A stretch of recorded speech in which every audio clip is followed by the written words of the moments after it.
إن الحمد لله نحمده ونستعينه ونستغفره ونعوذ بالله من شرور أنفسنا ومن سيئات أعمالنا.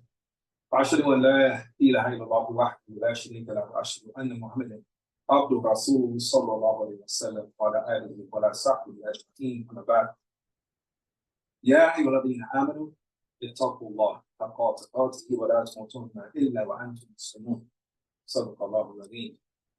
I seek refuge with Allah from the shaitan, the accursed, rejected shaitan. Indeed, the praise is for Allah, and therefore we praise Him. We seek His help exclusively, we seek His assistance, we seek His forgiveness, and we seek refuge with Allah from the evil that emanates from within ourselves and the harm thereof. We go open testimony that there is no deity worthy of worship but Allah. Highly glorified is He. He has no part in the dominion of His creation. We give further testimony that Muhammad, to whom the Quran was revealed, is the servant and messenger. Peace and praise be upon him, upon his family, upon his companions, and all those who gather in righteousness follows thereafter. Ameen. O you who believe, have taqwa, this deep and incomparable regard, this fear, this reverence, this love that is due solely to Allah. Have taqwa for Allah as it is His right to receive taqwa, and die not except as Muslims. Surely Allah speaks the truth. Assalamu alaikum, beloved Muslims. We thank Allah again for allowing us to congregate on this blessed, this sacred day, this sacred hour. That is an affirmation of our stated belief. When we hear those words, Ya ayyuhalladhina amanu, O you who believe, we're thinking about us. We identify with that. Our presence here is an affirmation of that belief. It is an affirmation of what is in our hearts. So we thank Allah for allowing our intentions to come to fruition. And we pray for those who are kept from that same affirmation, who are kept from having their presence also be a monument to their belief. For whatever those circumstances are, we pray for them. We ask that Allah accept the best of their intentions and to remove any obstacles that keep them from being in assemblies such as this. I mean, beloved Muslims, we want to, at this particular time, we find ourselves in, not just in our spiritual life, but in our communal life, our social life, our lives as citizens. And for us, we understand that within the context of responsibility, our lives as caretakers, our lives as caretakers of the society that Allah has placed us in the time that Allah has placed us in. And I'll say this ayah many times, and you'll find yourself probably saying it in your sleep. It'll keep coming back to you, right? It says, وَمِن كُلِّ شَيْءٍ خَلَقْنَا زَوْجَيْنِ لَعَلَّكُمْ تَذَكَّرُونَ. It says, and of all things we have created mates, of all things we have created mates, that you may receive instruction, that you may be instructed, you may be taught a lesson by the evidence of this. And we've spoken before about that Allah has created not just our physical mate, but He has mated us in time, in particular circumstances, with particular adversaries, particular problems. And within those problems, and with those adversaries, and with the guidance that Allah has mated us with, the human being, the righteous, the believing human being, that He's also mated us with solutions. As we delve into the word of Allah, as we delve into and examine the sunnah of Muhammad sallallahu alaihi wasallam, we gain insights that are applicable for us in this particular time. So we go back to, there's a saying, it says, if you disagree with someone, argue with them. Argue with them, not argue with them in a sense that you look to denigrate them, but argue, investigate, right? Engage a person, engage the idea. And in the process of engagement, inshallah, what you find is that you may come to a common understanding. You may find out we don't agree on this, we don't agree on this, but we do have these common terms. Allah tells us in the Quran, it says, let us come, and the believer speaking to the disbelievers, speaking to those of different mindsets. We come to a point that says, well, let us come to a common understanding that we believe in only one Allah. Right? And if only that would be the basis of our engagement, then that is a victory. That is an opening for us to actually perform the responsibility of caretaker that we have in our, not just in our religious life, because we have a much more expansive understanding of religion. That's why when we talk about Dino Fitra, we're not talking about just the prayer, the ritual life. We're talking about the whole life, the holistic life. So it is a way of life. And that is why we refer to it as a way of life, not just a religion in the sense of the ritual performance. So all of that, and ayat that we have gone over, you have gone over, I'm sure, many times. And the reason I bring this ayat for our consideration today is to think about our understanding of policy. To think about our understanding of policy. And if we understand that we have been given a way of life, not just a religion in the sense of ritual, but a way of life that encompasses every being of our life and that allows us to be the caretakers, right? To be the advocates, to be the standard bearers, to be the one who sets things right. When we understand it in that perspective, we engage with Allah's word in a much different way. Our position on matters becomes clear. We're able to identify who actually shares the same values, and not just who shares them. We become much more well versed and sensitized to how we are to uphold the policies, right, or the background of the policy that Allah subhanahu wa ta'ala is actually giving us. So, from Surah Al-Baqarah, I don't like this text here. This is the 177th ayah. I'll read the Arabic, and then I'm going to read give the translation. Bismillah. ليس البر أن تولوا وجوهكم قبال المشرق والمغرب ولكن البر من آمن بالله واليوم الآخر والملائكة والكتاب والنبيين وآتى المال على حبه ذوي القربى واليتامى والمساكين وابن السبيل والسائلين وفي الرقاب وأقام الصلاة وآتى الزكاة والموفون بعهدهم إذا أحادوا والصابرين في البأساء والضراء وحين الباس أولئك الذين صدقوا وأولئك هم المتقون. صدق الله العظيم. Says, it is not righteousness that you turn your faces towards east or west, but it is righteousness to believe in Allah on the last day, the angels and the book, and the angels, and to believe in Allah on the last day, and the angels and the book and the messengers, to spend of your substance out of love for Him, for your kin, for orphans, for the needy, and for wayfarer, for those who ask, and for the ransom of slaves, to be steadfast in prayer and practice regular charity, to fulfill the contracts which Ye have made, and to be firm and patient, pain or suffering and adversity, and throughout all periods of truth or panic.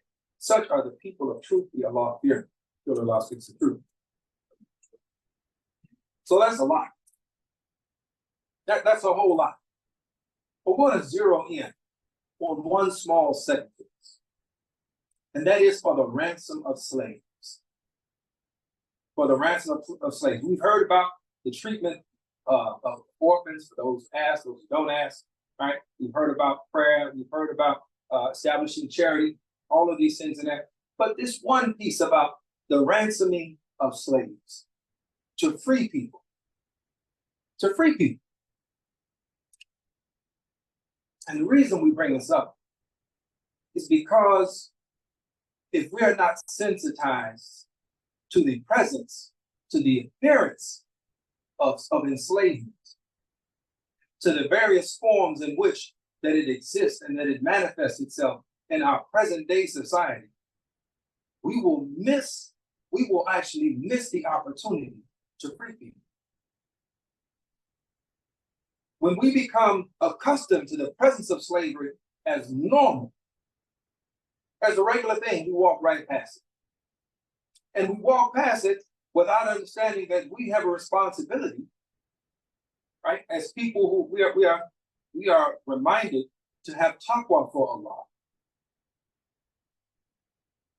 right? We are reminded to have taqwa for Allah, as it is his right to receive taqwa.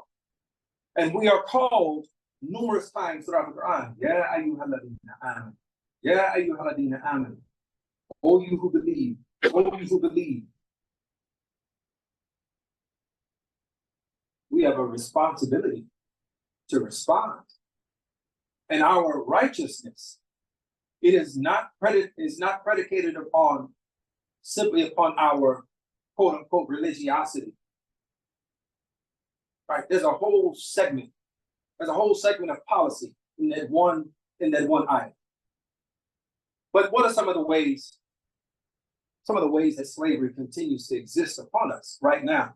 And again, I connect this to the particular time that we're in as a nation, where we're having conversations around who leads us, who represents us. And not just now, but every day, right? And how we respond to that. So we understand that forced labor is a form of slavery, right? And that is the one which we are most attuned to within this society, within this nation, because of its brutal and ugly history of enslavement of the African people. But it has continued, right? We had a 12th Amendment. What was it, the 13th? The 13th Amendment, and then, it was the 14th Amendment, kind of chopped that down, right? So we had an amendment that freed people, and then we had an amendment that said, well, it's okay to enslave people in these particular circumstances, right? So it's okay to extract forced labor from people if they fit these particular set of check marks, right? So forced labor, it continues to this day. So many of the products that we use, so many of the services that we rely upon are actually produced through forced labor. The prison industrial complex means the Muslim should have a visceral response to this, to the idea of forced labor. So that's one of them. Then there's debt bondage. Some of us would be behind bars right now if it was still legal to put people in debtor's prison, right? Instead of just that phone call that you can, send a voicemail, people saying, where's my money? You're late on your credit card bill, you're late on this or whatever. They just come get you and put you in prison. So we don't have debtors' prisons anymore, but we still have people living under the stress, under the fear of what debt means. And it is almost impossible. I don't want to say impossible, but it is very hard, it's very hard to live a life in this society where you don't have debt. It's very difficult. And if life happens to life on you, things happen that are beyond your control, and you get behind on a bill, all right, you get behind on the bill and your phone is blowing up. But even more than that, the idea that how we deal with money, like some of these interest rates, absolutely ridiculous. Absolutely ridiculous. And it used to be that the number, right, or the element was a sign of the prestige of the card. Like there's the platinum card, you get the platinum or the titanium card, man, it's good. I got something real nice. I got the platinum. Everybody likes platinum. It's been held up. All right, but then there's the opposite side. Some of the stuff that's just harmful, right? So some of these cards are probably like the uranium card or the radium card or whatever is most poisonous and detrimental to your life. That's what you carry around in your pocket because it's got a 40% interest rate on it. However much they can charge you is what they're charging. And there are people living, and they're living under economic bondage. And we're not even talking about the workspace, right? The fact that people have to, more people have to work 2 and 3 jobs for their ends to meet. They have to sacrifice their home life. They have to sacrifice their relationships with their families, with their children, because employers don't want to actually pay a fair wage. So as soon as we got a living wage, for some folks, right? It was pushing for $15 an hour or $20 an hour. So a lot of folks got that. And then what did they do? Now, Snickers, everything went up. The price on everything went up. I used to have a problem up until like 2 days ago with Snickers. I've talked to y'all about this, about my sweets problem. I used to have a problem until I went into the store to buy a Snickers and it was $2.80. I used to have a problem. I don't have a problem anymore. You keep your Snickers. You're not going to enslave me for a Snickers.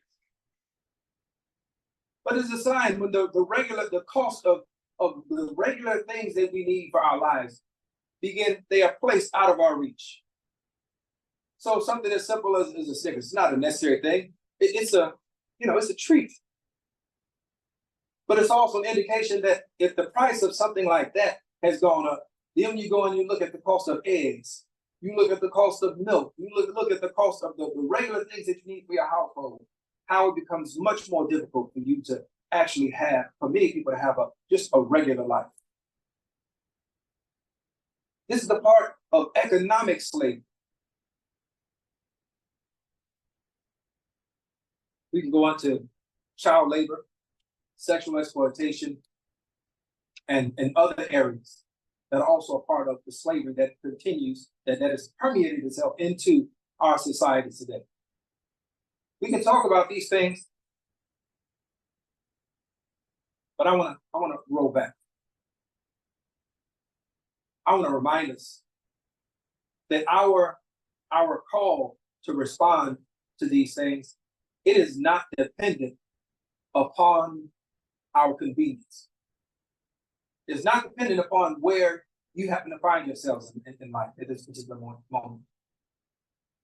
It's you who believe, not you who are rich, or you who are comfortable, you who have found the perfect job, you who are happy with your family. It's simply you who believe. You believe. The responsibility is upon those who have professed belief. Some of you, well, many of you, I'm sure, are familiar with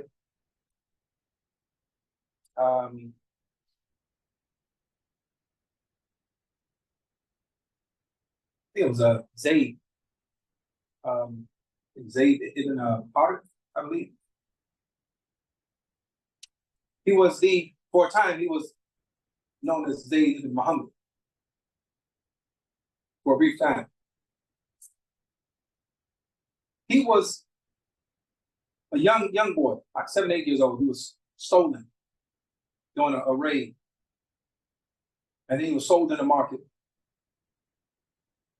And Mother Khadija, radiallahu anha, Allah be pleased with her, I think it was her nephew who purchased it from the market, brought it back to her, gave it to him as a gift.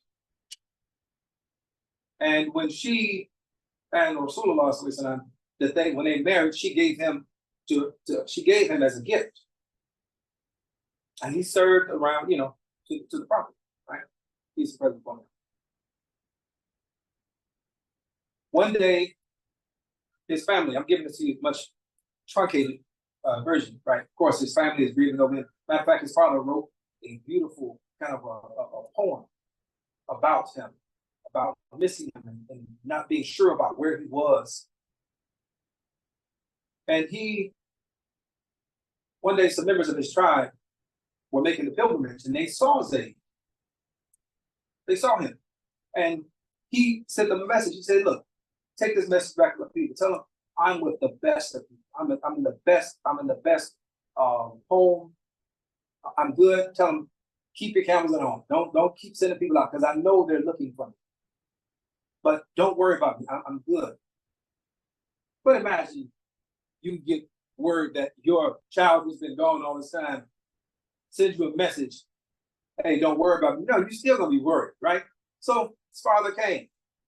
His father and his uncle, they came to get him. And they found Prophet Muhammad.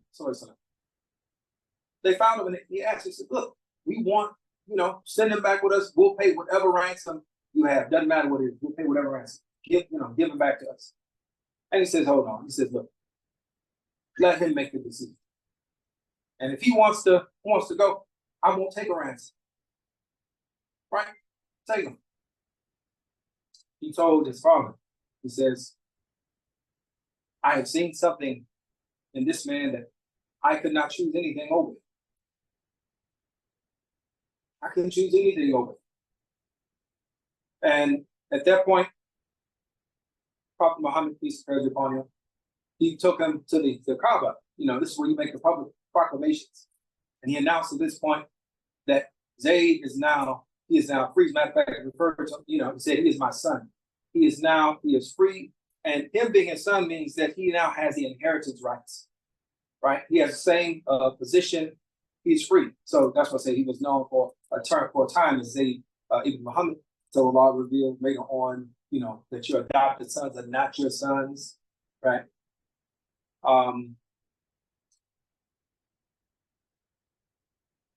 But he freed.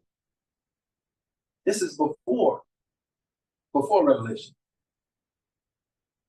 This is before Revelation. So Prophet Muhammad, he was that dude already. He was him, like, for a long time. He was freeing slaves before freeing slaves was fashionable. Right? Before people were sensitized to that. He was already demonstrating belief. And it was not about the condition. It was not about revelation hadn't come to him yet again. And there are many other instances of how he went about to free people. How he went about to free people. But as a testament of belief, what did Abu Bakr, and what did he do? He spent all of his money, all of his wealth in the freeing of people, in the supporting of Islam. Not in the building of masjids, right? Not in ornamental purchases, in the freeing of people. That's a matter, that is a sign where that we should be informed as a matter of policy. When we think about our interaction with society, we think about what the Muslims actually stand for. What is important to us? What is important to us, it is freedom. It is freeing slaves. In every fashion. However it exists. And it's not, again, I go back to this, it is not about it being comfortable for us. It's not about us feeling like we have, okay, I'm at the point now where I can actually do something. No, this is about this is the proof. When I say our presence here is a proof of our belief, our work as individuals, but more importantly, our work as a community and the work that we demand of those who lead us, who represent us. And you can say what you want to. You can say, I'm not going to. Some folks say, I'm not going to participate. I'm not voting, whatever. Well, you still got to have a policy. You still have to understand that these people represent us. They represent us here and they represent us abroad. And that representation comes with policy. So we have a responsibility. Like I said, I only want to mention that small piece, freeing slaves. Freeing slaves, recognizing oppression, recognizing the opportunity for us to be a source of relief and a source of deliverance for people from their hardships. There's a lot of freeing that needs to happen. There's a lot of freeing that needs to happen. And we have been sensitized to that in this country. And at the same time, we've also been made blind. Because we expect sometimes to just see the extremes, the physical manifestation of slavery. If I don't see somebody walking around, if I don't see them in shackles, if I don't see them actually doing the work and being beaten, then I don't think that it's actually slavery. But these things, they exist among us today, and these are core principles that's baked into the success model of this nation, of the capitalist of the exploitative capitalist structure. It's built into it, it's baked into it. And these are the things that we have to push back against. These are the things that we have to respond to. So may Allah bless us in our response. May Allah bless us to live this life in its fullness. May Allah bless us to be the caretakers and those who set things right. And may Allah bless us to continue to demand that of those who would represent us. And inshallah, may Allah make us better representations of Allah's word, inshallah. ربنا آتنا في الدنيا حسنة وفي الآخرة حسنة وقنا عذاب النار.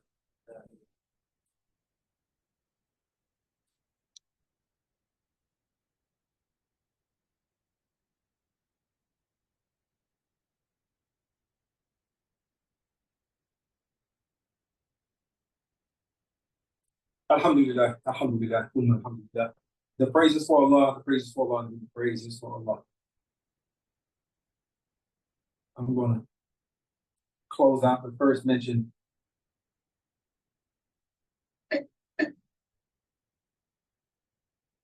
There's a hadith narrated by Abu Hurairah,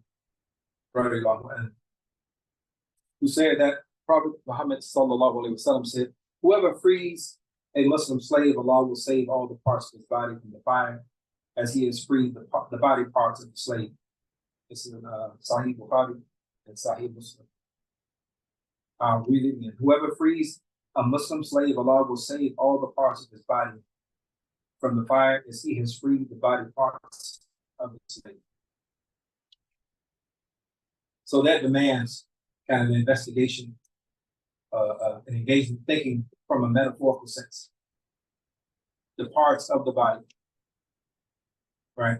From the psychological, the mental aspects, our hands as they represent labor, right? The heart, the sentiments. And it's speaking about the Muslim, and we understand that Allah has created us all. We enter into this life in a state of submission. We enter this life as Muslims. Not as believers, but as Muslims, right? In a state of submission. And belief is something that we grow into.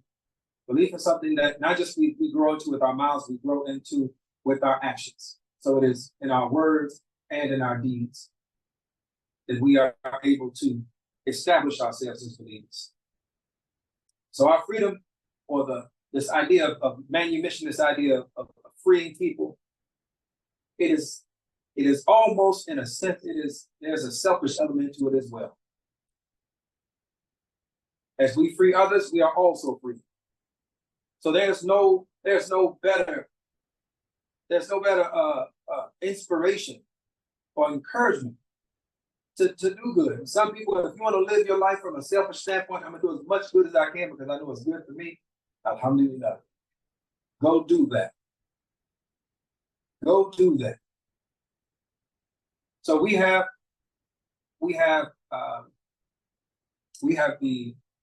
the guidance, and we have the circumstances.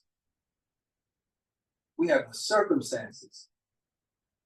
If we respond to them properly, distinguish us in a way that no other people in history may be distinguished.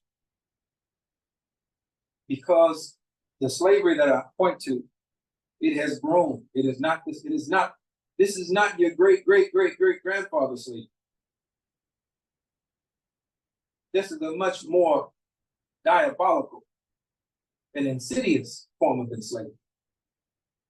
It is physical, it is psychological, it is spiritual. So we have to respond to that on all of these levels. We have to respond to the existence of these things on all of these levels. So may Allah keep it in our minds that there's a reward for freeing people. And free people. Understand that. Free people.